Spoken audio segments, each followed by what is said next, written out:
A day in my life as a camper here in Mount Parawagan.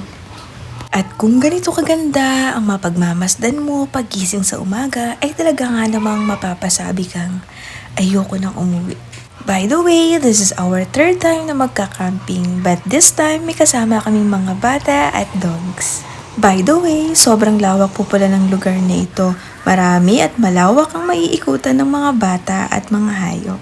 Pet-friendly at mababait ang mga caretaker kaya nakakaengganong bumalik. May separate video nga din po pala ako for expenses kung kayo po ay pupunta dito sa camping site. Meron din po palang mini store dito sa loob ng campsite kaya kung may nakalimutan kang bilhin ay pwede mong bilhin sa kanila. At ito nga po palang lugar na ito ay hindi pa develop pagdating dun sa mga istila ng water kaya medyo mahirap ang tubig pero dito naman libre yung pangbuhos mo sa CR. At kung maliligo ka, kailangan mong magpa-assist dun sa caretaker para sila yung magbibigay ng malinis na tubig sa'yo. At take note yun po ay may bayad po. Sobrang lamig po pala dito sa campsite kaya I suggest na magbaon kayo ng mga pangginaw ninyo. Lalo na po sa madaling araw ay sobrang lamig talaga. Sa bathroom naman ay wala kang iintindihan dahil merong pang male at female bathroom. Meron din pala silang kabayo dito na pwedeng sakyan. Mag-ask ka lang sa caretaker kung ikaw ay sasakay.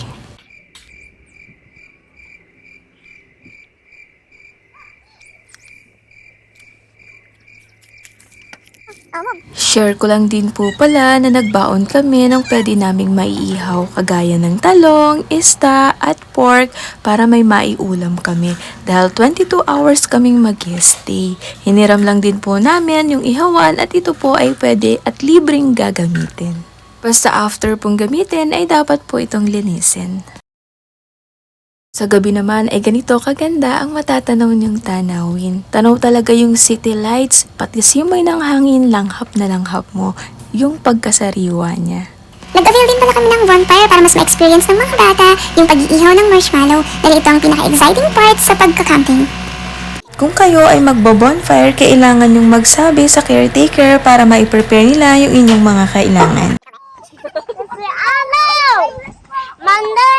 Grabe, ang lapit na ng kamay ko. Uba! Pip, pip, pip! Dikit na. Ay, nabeso ka?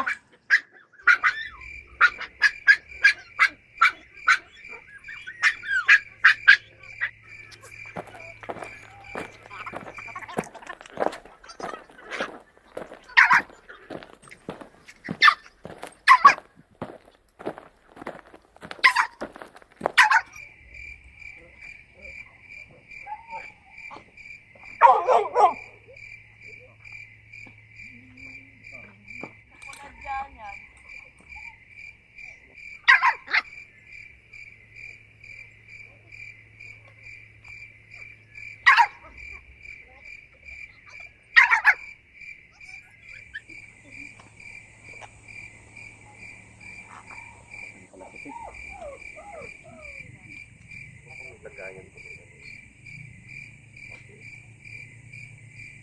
Gagayahin ka natin. Paano kaya mo?